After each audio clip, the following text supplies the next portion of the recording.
нэмэндээ манайха. За энэ 7 хоногийн лекц болох амьсгал гэдэг хичээл лекцээ ороод хадгалчээ та нар маань сонсох юм чинь нөхөө сонсч нь бизээ. За яг хийж нэг л яг хийж байгаа юм чинь амьсгал бол чухал байдаг. Тэгэхээр нурууны яг ч гэсэн ялгаагүй яг л юм чинь амьсгалын дасгалыг бас зөв хийвэл их сайн. Тэгээ амьсгал өөрөө хүний нүг тайвшруулж амраж стресс ядрагнаас ангижруулж сэргийлж яддаг учраас зөв амьсгалаа сурчих юм бол биднэрт өөрсдөд ч гэсэн хэрэгтэй. Тэр утгаараа багш нэлээ энэ амьсгалтай холбоотой нэлийн дэлгэрэнгүй мэдээллийг өгөхөд бэлдсэн. За эхлээд та хэд маань энэ лекцийг эхлэхээс өмнө өөрийнхөө амьсгалыг ажиглаад утсан дээр нөгөө минут харж байгаа 1 минутанд хэдэн удаа амьсгалж ийн гэдгийг эхлээд яачаарай. Нэг хараад авчаарай. За тэгээд дараад нь лекцээ сонсвол яг өөрийгөө яг ямар хөө амьсгалдаг вэ гэдгийг мэдчих жаа. Тэгээд зөв амьсгал угаасаа стресс ядаргаанаас хамгийн сайн юу яадаг тайвшруулдаг. Тэгэхээр энийг заавал явах хэрэгтэй ч гэдэг юм уу? Зөв амьсгалдаг бусд үедээ бас зүгээр ингэ байж идэг юм уу? Бусад үедээ ч гэсэн бас зөв амьсгалах хэрэгтэй байгаад байгаа шүү дээ бид нар. Тэгэхээр яг энэ зөв амьсгалтай холбоотой өөрийнхөө хэмжээнд багшны дэлгэрэнгүй байдлаар л ярих хичээ.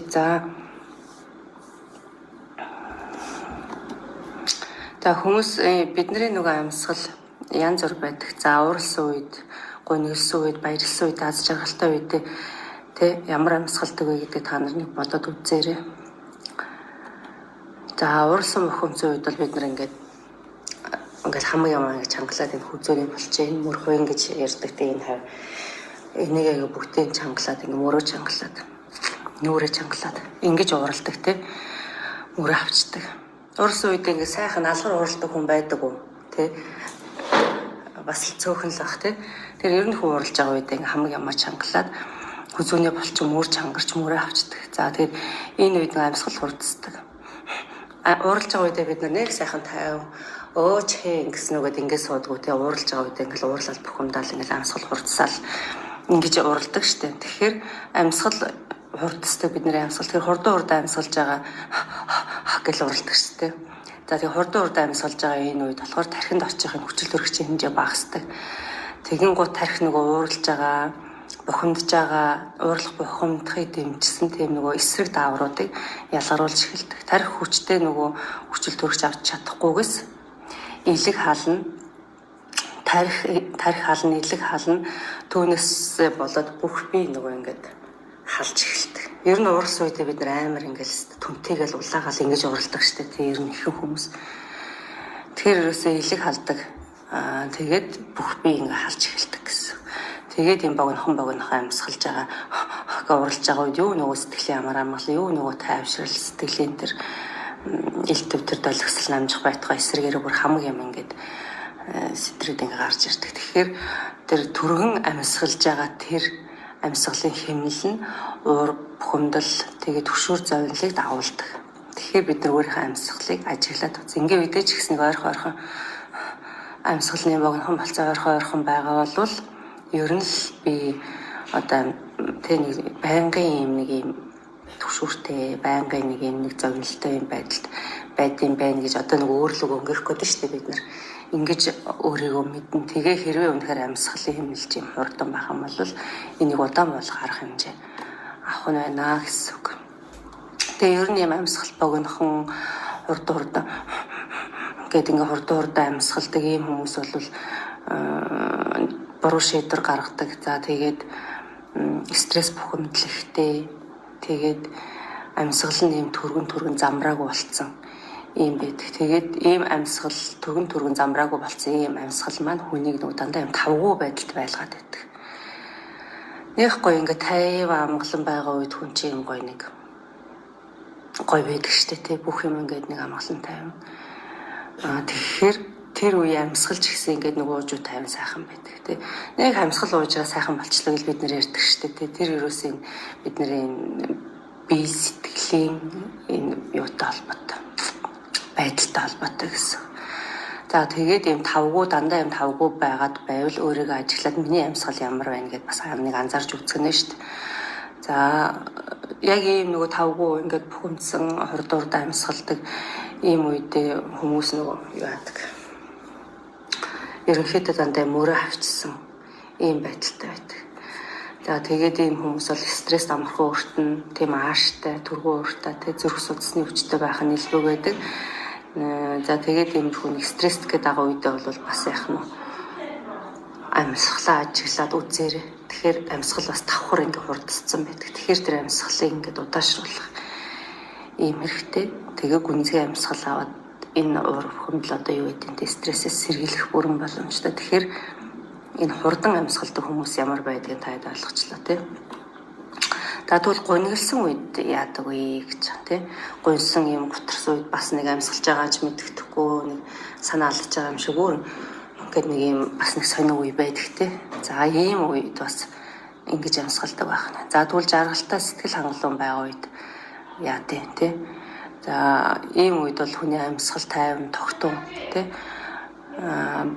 уужим гэж ярьдаг ийм байдаг байна. Тэгээ бараг заримдаа мэддэхгүй шахуу тий. Ер нь хэвийн үеэсээ удаан бүр ингээд нэг ханамжтай үед гоё байдаг шүү дээ. Ингээд сэтгэл нэг юмд хандсан юм үед. За тэр ийм байдаг байна. За тэрнээс гадна бас нэг огцон бид нар баярлдаг тий. Гэл нэг гинтэй юм нэг юм бол ямар гоё юм бэ гэдэг ч юм нэг гэд нэг өөрийгөө нэг татдаг шүү дээ. Тэгээд за ийм огцон баярлж байгаа үед бол нэг цээжний амьсгал хийгддэг байх нь юм. Цээжрээ бид нар дээшээ ингээд татж байгаа шүү дээ. За ийм огцон амьсгал хийдэг. Тэгээ гүнзгий 50 амьсгалж байгаа үед ер нь гүнзгий 50 амьсгалж байгаа үед оюун ухаан төвлөрөөд за энэ үед нөгөө тархинд хүчил төрөгч тархинд очиж байгаа хүчил төрөгчийн хэмжээ бас нэмэгддэг их байдаг. Түүнийгээ дагаад бидний сэтгэл санаа тогтун, тайван, амгалан тэгээ бодлын долгисол ингээд тайван байдаг. Бид нар чинь нөгөө түмэн болон бодлын долгисол донд байгаад бодолтой дарагдаал амьдарч байгаа шүү дээ ерөөсөө тий.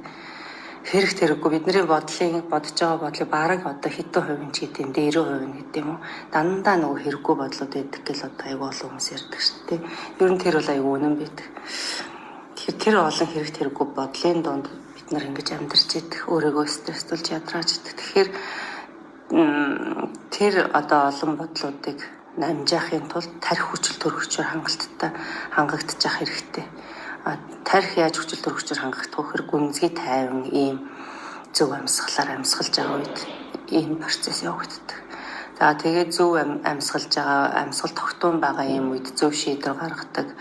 За зөв амьсгалж байгаа хүмүүс энэ өрцөөрөө тэг хэвлийгээр амьсгалж байгаа хүмүүс маань зөв амьсгал хийгдчихэд гэсэн үг. За энийг багш нь бас хэлж байна. Багш нөгөө бас нэг амьсгалын өглөө нөгөө хичээл явахдаа та дараа хэлээг баха. Өмнө орсон байгаа хичээл дээр бас байгаа. Өрцөөрөө амьсгалаараа гэдэг байгаа. Тэ? За тэр бол хамгийн зөв амьсгал байдаг. За багш нь энэ дараа бас хэлж өгнө. За өрц болон хэвлийгээр амьсгалдаг. За өрцөж ингээд бидний нэг энэ хав дээр байж байгаа шүү дээ. Хавирганы ингээд уулзж байгаа энэ төгсгөл хэсэг дээр байж байгаа. Тэр нөгөө хурдан амьсгалаад байгаа хүмүүс маань цээжээр амьсгалдаг сая багш нэлсэн тий. Энүүхөө энэ дээр ингээл уурсан үед тий. Тэг яг амьсгал тавцаад байна, тавчтаад байныг бид нар энэ дээр ингээл юм аваарад байдаг тий. Тэгэхээр буруу амьсгалаад байгаа хүмүүс бид нар дандаа цээжний амьсгал хийждэг. Зөв амьсгалахын тулд яах ёстой вэ гэхээр энэ өрч болон хэвлийгээр амьсгалах ёстой. За хамгийн зөв амьсгал бол энэ өрчөөр энэ хавирга байж та бидний ингээ хавирга бидний их бие цээжин хэсэг ингээд амьсгалж байгаа үед ингээд бид нэг юм бүр хийвэ гэж бодъё л та тийм бидний бие одоо нэг заа ингээд байна гэж бодъё. Тэгвэл энэ бие маань 360 градус ингээд тэлээд буцаад ингээд хумигдэж байна гэж төсөөлөд яг энэ өрцөөрөө мэдэрч амьсгал. Одоо амьсгалаад үзээрэй. Амьсгал гарахтаа буцаагаад ингээд би чинь тэр чигтээ ингээд татгаш байгаа. Амьсгал авахд би чинь ингээд бүхэлдээ ингээд хэлээд. За ингэж өрцөөрөө ингэж энэ биеэрээ цээжээр юугаар их биеэрээ ингэж амьсгалж байгаа амьсгал бол хамгийн зөв амьсгал шүү. Тэгэхээр цээжний амьсгал, өрцний амьсгал, хэвлийн амьсгалыг 3 байна. Тэгэхээр аль болох энэ өрцөөрөө амьсгалж сураа. За ингээд энэ өрцөөрөө амьсгалаад саяны яг энэ багшийнхаа хэлснээр амьсгалаад үзэхээр аягүй гоё шүү. Бүр онгоогоо дэрдэг. За энийг нэг та нарт туршаад аль болох энэ өрцний амьсгалыг хийнэ. За тэгээд дараагийн хичээл дээр орох пранаяма буюу амьсгалын дасгалыг өдөртөө хийгээд ах юм бол бидний амьсгал засагдана гэсэн үг. Хэрэг буруу амьсгалж ивэл. Тэгээд энэ зөв амьсгалын дасгалуудыг байнга өдөр тутамдаа хийж өөрийгөө хайрлж өөрийгөө тэр гоё тайван төлөв түвшин амгалан байдалд байлгах хэрэгтэй. За тэгээ хөвлөгөөрөө бас амьсгалж болно. Тэгээ хөвлөгөөрөө та нар маань йог мог зөндөл хийжсэн баг. Тэгээ хөвлөгөөрөө амьсгалж байгаараа гэж зөндөө хэлжлээсэн баг багш нар. Хөвлөгөөрөө амьсгалах нь бас зөв. Тэгтээ багшийн одоо тэр нийтгөө багш нараас за йогийн одоо бусад мэдлэг чадвартай багш нараас сурсан зүйл бол өрцөөр амьсгалах нь хамгийн зөв гэдгийг ингэж ойлгож авсан учраас өөр дээрээ ч гэсэн туршаад үзэхээр яг энэ өрцөөр амьсгалах нь хамгийн зөв байгаа байхгүй. За хөвлөгөөрөө ч амьсгалж болно. Хөвлөгийг нөгөө төмбөлгөл хойшин татж амьсгалдаг шүү дээ. За ингээд өрц хөвлийн хоёроор амьсгалвал тэр маань илүү сайн байна гэсэн үг. Тэгээд за миний зүгээс та хайдтай өрцөөр амьсгалаараа гэд ингээд зөвлөж байгаа. За тэгтээ энийг нөгөө амьсгалын дасгалаар ингэж хийвэл гоё зорж те ингээд зорж нэг 5 минут ингээд нэг тасгал маягаар те ингэж хийвэл илүү бас үр дүнтэй. Тэгээд ер нь дандаа амьсгалаа ажиглаад хэрэг ингээд цэжний амьсгал хийгээл уурлал бүхэн далгаа энэ үедээ өөрийгөө ухамсартайгаар ажиглаад доошоо амьсгалаа зөв болгох гоч яг тэр стресс бүхэмдлийг даван туулах хэрэгтэй. За энэ бүх нөгөө амьсгалж байгаа за ингээд нэг 3-4 төрлийн амьсгал байна шүү дээ. Уурал үеийн амьсгал байна, гуйнсын готорс үеийн амьсгал байна. Жаргалтай сэтгэл ханамжтай байгаа үеийн амьсгалын төлөвүүд байна. За тэгэн гутаа цээжний амьсгал байна, өрцний амьсгал байна, хөвлийн амьсгал байна. За дээрээс нь тэгэн гутаа нөгөө баярлсан жаргалсан ийм ханамжтай байгаа үед бид нар бас давхар нөгөө юу хийдэг байх нь байна. Давхар бас цээжний амьсгалыг хийчдэг байх нь байна. Уг нь баярлж байгаа үед бид нар өрцөөр амьсгалаад ийм гоё тайван байх хэрэгтэй байтал нөгөө огцом гэ баярлж байгаа үед цээжээ бид нар татж байгаа хэвчээ тий. Тэгэхээр энэ өрсний юуны цээжний амьсгалаас давхар ороод ирдэг. Тэгэхээр энийг бас аягуулсаа анзаараад нөгөө энийг болохоор хүүтэн шүршүүрийн шок гэж нэрлэдэг байхгүй. Хэдий бид нар ингээ аз жаргалтай ингээд байгаа ч гэсэн байн гэд ингээд нэг юм байгаад байвал тий ингээл огцон бас нөгөө цээжний амьсгалч бас хийгдэт байгаа зү. Тэгэхээр энэ бүхнийг бас анзаармаар байгаад байгаа байхгүй юу. За тэгээ энэ бүх одоо амьсгалж байгаа энэ хэв маяг маань бидний энэ сэтгэл хамгийн гол нь сэтгэл гэдэг том хэрэгтэй байгаа. Сэтгэл зүй сэтгцтэй. Тэгээд энэ эрүүл мэнд сэтгэл зүгээс шалтгаалаад одоо бидний эрүүл мэнд бас айгүй юу болчиход байна. Хамаардаг болчиход байна. Хоолноос бас айгүй хамаардаг болчиход байна. Түүнээс биш тэгээд тасгал хөдөлгөөнтэй. За энэ гурыг ингээ айгүй гоё жигд барьж чадах юм бол хүн эрүүл ах бүрэн боломжтой. Ийм болчиход байгаа. За тэгээ энэ олон амьсгалын хэм маяг маань бидний сэтгэл зүй болоод эрүүл мэндэд эерэг болоод сөргөөр нөлөөлж идэг. Тэгэхээр энэ амьсгалын зуршлууд маань бас бидний эрүүл мэндэд бас нөлөөлдөг бахнэ. За амьсгалын энэ метод энэ олон хэмнэлээ шүү дээ. Эдгээр нь бидний зүрх болон зүрхээр бид нар зүрх цохил бид нар амьд явж байгаа. Зүрх болон энэ тархины хэмнэл тий тархины хүчтэлд бас эерэг болон сөргөөр нөлөөлж идэг гэсэн үг. За тэгээ ер нь бол сүүлийн үед угаасаа ганцхан Монголч ихгүй дэлхийн нийтээр ингээд тий амьдралын хэм маягаас шалтгаалаад тий яарсан, сандарсан, стресссэн, төгжирсэн одоо юу л үед ялангуяа Улаанбаатарт бол айгүйх стресстэй байна. Айцтай, түгшүүртэй тий. Тэгэхээр энэ ганцхан Монголч биш дэлхийн нийтээр л бас юм байдсан байна л та энэ судалгаа байна. Йогийн маш олон судалгаанууд хийгддэг. Тэр судалгаанууд дээр бол энэ байдлууд нь бидний нөгөө стресс, депресс, сэтгэл готролд оруулаад байгаа. Тэгээ энэ бүх стресс, депресс нь ингээд бидний нөгөө сэтгэл санаанд нөлөөлж байгаа шүү дээ. Сэтгэл готролд орчоод байгаа. Энэ маань бидний нөгөө өвдөх шалтгаан болоод байгаа байхгүй. Тэгэхээр энэ одоо депресс, стресс, бухимдал, түгшүүр, зовнил нь нөгөө удаан байснараа бидний одоо бие махбодод нөлөөлөд янз бүрийн өвчний суур болоод байгаа гэсэн үг. За энэ бол судалгаанд үндэслэсэн юм багш нь ярьж байгаа. тэр эндээс яаж урьдчилан сэргийлэх хэвтэй гэхээр боломжтой йогийн тасгал, бясалгал, дээрээс нь амьсгал. За бид нар өөрийгөө бас эрүүлжүүлэх бүрэн боломжтой. За йог үнэхээр хүнд хэрэгтэй юм аа. Үнэхээр ашиг тусаа өгч байна гэдгийг дэлхийн нийтээр баталсан йог гэдэг чинь өөрөө бүр айгүй том шинжлэх ухаан болцсон. Ялангуяа хөгжилтэй барууны орнуудад йог бол маш өндөр түвшинд хөгжсөн. Манай Монголд сүүлийн үед нэлээд хөгжиж эхэлж байгаа. Тэгээд яг Монголд тийм нарийн судалгаа хийгдээгүй ч гэсэн йогоор маш ингэж яаж байгаа өвчлөлөөс ангижирч байгаа сэтгэл санаанд үр дүн гарч байгаа маш олон кейсүүд байгаа учраас йог заадаг багш нар ч ихтэж байна. Йогоор хичээлдэг хүмүүс ч ихсэж байна. Йогийн үр шимийг аваад нуруу төрөл зөвхөн нуруу биш. Бүх талаараа йогоос үр шим авч байгаа ийм кейсүүд бүр маш их болцсон. Тэр утгаараа йог сайн гэл та нар бид нар цуг байж байгаа штэ. За тэгэхээр йог бол үнэхээр хүнд хэрэгтэй. Гэхдээ яаж хийх үү, зөв хийх үү, яах вэ гэдгээ бас энэ чинь бид нар хөгжөөл явж байгаа гэсэн үг байхгүй суралцаал явж байгаа гэсэн үг. Ингээд сураад өөртөө хэрэгжүүлээд энэ болох юм байна, энэ болохгүй юм байна гэд ингээд хөгжиж байна л гэсэн үг шүү. Йог бол үнэхээр хэрэгтэй юм зүйл байна.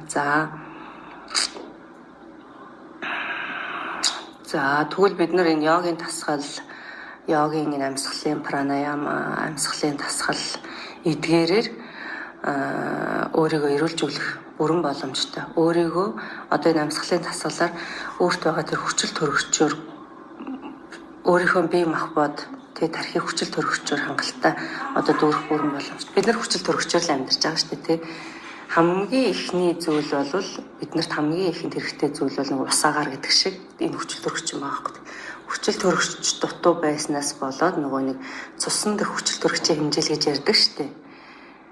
Жирэмсэгчүүдэд ч тэр өвчтөй хүмүүс тэр цусан дэх хүчил төрөгчийн хэмжээ багаас тэглээ гэж айгүйх юм ярьдаг. Тэгэхээр цусан дэх хүчил төрөгчийн хэмжээг их байлгахын тулд цус чинь биднийг тэжээнд ичгэж байгаа гол зүйл. За тэгээд тархинд очиж байгаа хүчил төрөгчийн хэмжээгээл айгүйх ярьдаг. Тэр бүхний чинь энэ йогийн амьсгалын пранаяма буюу амьсгалын тасгалаар ингэж өөртөө бий болгож авах гэдэг энэ хүчил төрөгчийг өөртөө хангалттай хэмжээнд авах гэдэг. За энэ хүчил төрөгч гэдгийг йогийн хэлэнд энерги гэж нэрлэдэг байгаа байхгүй. Энергийг хангалттай хэмжээнд авснаар бидний бие рүү сарвал байна, оюухан цэлмэг байна гэж үзээд байгаа. Тэгээд энэ энерги йогийн хэлэнд бас энерги гэж байна, прана гэж хэлж байна, амийн эрчим гэж хэлж байна йог дээр. Тэгэхээр бид нар энэ прана, амийн эрчмээ өөртөө хангалттай хэмжээнд авахын тулд хамгийн эхлээд зөв амьсгалын тасгалыг хийдэг байх хэрэгтэй.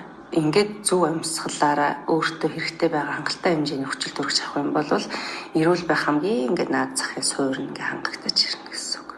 Тэр хүчил төрөгч нь бидний хуруу захын мэдрэлт хүртлийн хангалттай хэмжээнд очиж явах хэрэгтэй байна л да. Цахаас эхлээд бид нар хүчдэг штэ захын мэдрэл ярьдаг те.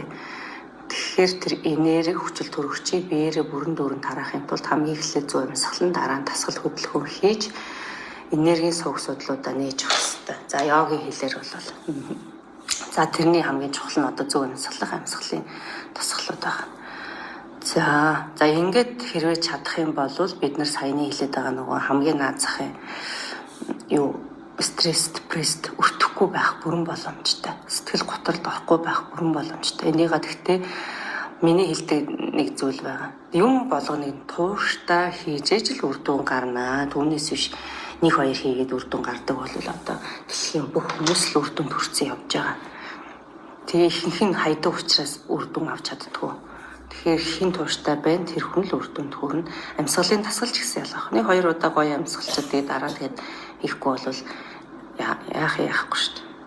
Тэр амьсгал олон дахин хийснийхаа дүнд энергийн сувг судлууд блок төгжээд йогийн тасгалж гэсэн тайлагдаж энергийн урсгалынхын зам нь чөлөөлөгдөж ингээд суурийг бэлдээд шүү дээ. Тасгал хөдөлгөөнөөр ингээд тэр ингээд төгжигдсэн байгаа юм цээж нээх тасгалаар ингээд нээж өгөөд муших тасгалаар цэвэрлж өгөөд ингээд системтэй явсаар хагаад нээгдээд тэр хооронд айгүй олон процесс шүү дээ. Нээж цэвэрлж энэ хооронд урсж байгаа энергийг ийм болгоно гэдэг ингэсээр яагаад ингээ үр дүнд хүрнэ. Тэгэхгүй тэгэл нэг хоёр удаа ихэд за нэг ийм байсан зүйл чинь нэг хоёр удаа ихэд ийм болчихно.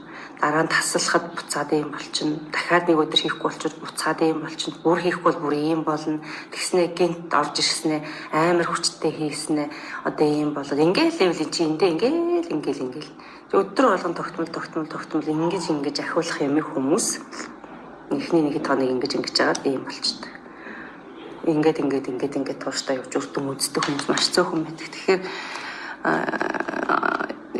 тууштай хүмүүс угаасаа үрдэнгээ үзнэ. За ингээд амьсгалын тасгалаар юу яах боломжтой. Стресс, депресс, сэтгэл готрлоос сэргийлэх бүрэн боломжтой. За одоо жишээлбэл бидний уушиг байна тийм үү амьсгалын одоо эрхтэн. Амьсгалын тогтолцоо. За энэ уушиг гэдэг эрхтэн маань 4-5 литрийн багтаамжтай байд юм байна.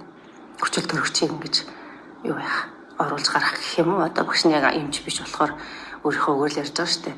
Ийм боломжтой. Тэгээд одоо бидний цээжинд хавирны хүндэд оршиж байгаа шүү дээ. За бид нар ерөнхийдөө зөв амьсгалахын тулд уушигныхаа бүрэн хүчин чадлаар гүйцэд амьсгалж 3-4 литр эзлэх үнэтэй тий агаар хүчил төрөгчийг авах хэрэгтэй. Тэгтэл бид нар саяны нөгөө багшийнх нь хэлсэн гүйхэн нөгөө байнгын айдас түгшүүртэй депресстэй тэг ингээд нэг ууртай, уцаартай үедээ цээжний амьсгал хийгээ гүйхэн ингэж амьсгалдаг. Энэ үедээ ердөө 1-1.5 литр орчмол юм эзлэх үнэтэй агаарыг авдаг. Ингэж амьсгалдаг. За ингэж байгаа үед нэг уушиг чинь 4-5 литрийг багтаана гэдэг байгаа ш. Тэгтэл бид нэр 4-5 литрийг багтаана. Бид нар авахдаа бол 3-4 литрийг авах ёстой. Эзлэх үнэтэй юм агаарыг хүчил төрөгчийг авах ёстой. Тэгтэл бид нар 1-1.5-ыг аваад байгаа. Тэгтэл одоо ийм за одоо уушиг нэг иймэрхүү зайтай байлаа гэж бодъё. Тэгтэл бид нар нэг одоо нэг иймэрхүү байдлаар амьсгалаад нь шүү дээ. За одоо ийм байгаа юм нэг иймэрхүүгээр амьсгалаад доор нэдэн ирээний зай үлдээд. Тэгвэл энэ зайн дотор юу болох вэ? Тэ? Энэ зайн дотор юу болох вэ? Үлдчихэж байгаа тэр 3-2 уушигны 3-2 зайд юу болох вэ гэхээр өхмөл агаар, өхмөл хүчил төрөгч үүсч эхэлдэг. Одоо хүндээ сав барины шил байна гэж төсөөлье. За савны ингээ ёроолт нь хар утаа тунцсан байна тийм үү? За дээгүүр нь бид нар ингээд хар утаа тунцсан байна. Дээр нь ингээд нэг 3-1 дээр нь 3-2 дээр нь хар утаа ингээд доотлолт нь байна. Дээр нь 3-1 дээр нь ингээд нэг хүчил төрөгчөөр ингээд оруулж гаргаад. Тэгвэл тэр орж гарч байгаа тэр 1% 3-1 хүчил төрөгч маань доод бохирдсантайгаа холилдно. Багаар бүр доошо бүрэнгүүцд ордгоо маа гэхэд ингээд холилдоод ингээд нэг тэр хүн тэндээ холилдно да. Тэгэл энүүхэн дээр хийгээл дотроос ийшээгээ аваад л тэ ингээд нэг доошоо бүр гүн ёроол руугаа явдгоо маа гэхэд ингээд 3-2 тонн холдоол ингээд байх нь шүү дээ. Тэгэхээр тэр хуучин өхмөл агаартайгаа бидний авч байгаа нэг жоохон хүчил төрөгч маань холилдоод одоо ингээд тэр маань нөгөө энэ ёроол байгаад байгаа тэр хуучин эргэлтэнд орохгүй байгаа энэ агаар маань хүчил төрөгч маань шинээр орж ирж байгаа тэр нэг жоохон хүчил төрөгчтэйгээ холилдоод тэгээ бидний авж байгаа хүчил төрөгч маань доор байгаа тэр эргэлтэхгүй бохирдсан хүчил төрөгчтэйгээ холилдоод тэр холилдсан одоо хүчил төрөгч маань биднээс удсаар дамжаад ингээд биеэр тараад байх гэсэн үний ясанда за нэг энгийн байдлаар тайлбарлаж байгаа арга шүү багшийнх. Мэргэжлийн хүн биш учраас анагаахын хүн биш учраас гэхдээ энэ бол йогийн шинжлэх ухаанд бүрэн нотлогдсон олон мянган жил ингээд туршигдсан ийм уламжлалт бүр ийм шинжлэх батлагдсан ийм йогийн ингээд судрууд дээр байж идэг ийм зөвлөл багш нэг гаргаж ирж явах гэдэг царай гэх юм уу судалсан юм ярьж байгаа байдал нь шүү заяа. За тэгэн гутлаа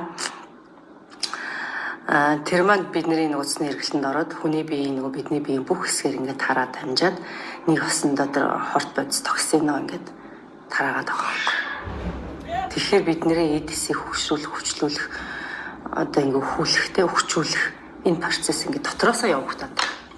бид нар нөгөө дотроосоо цэвэрлэе гэж зөндөө юм сонсч ирсэн. Дотроосоо л цэвэрлэе гэдэг. Нэг хэсэг нь энэ байгаа байхгүй. Цэвэрлэх буюу тэр нөгөө амьсгалаараа бие цэвэрлэнэ гэдэг юм зөндөө сонссон шүү дээ бид нар. Яг яаж юм бэ гэдгийг нэг л мэдэхгүй л хүмүүс ингээл яваад байдаг. Тэр нь яг энэ байгаа байхгүй. Тэгэхээр зөв амьсгалаад тэр уушгийг бүрэн хүчин чадлаар нь ажилуулдаг. Үнэхээр өдөр тутамдаа одоо байнгын тэгж 50 амгалан байж чаддгүй маа гэхэд зориудаар нэг 5 минут 10 минут өдөр бүр бас ингээд зөв амьсгалаад ах юм бол өдөр уушиг цэвэрлэгдэж байгаа байхгүй.